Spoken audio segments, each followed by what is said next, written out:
देवाची इच्छा तुझे रास्ते विचार तुझे स्तोत्रे, कारण केवळ माझ्या आणि राधेतील नातं हे नातंही करणं गरजेचं आहे. मग ऐका, मी आणि राधा आम्हा दोघांतील नातं काय आहे हे जर का ऐकायचं असेल तर ऐका.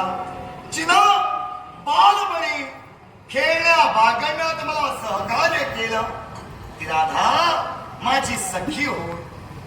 ज्या वेळेला कृष्ण चुकत होता त्या वेळी योग्य त्या स्थित्यंतरानं जिनं मला मार्गदर्शन केलं. ती राधा माझी गुरु हो.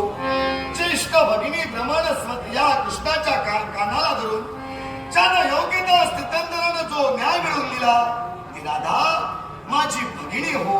आणि वेळ प्रसंगी जिनं या कृष्णाला मायेचा घास भरविला ती राधा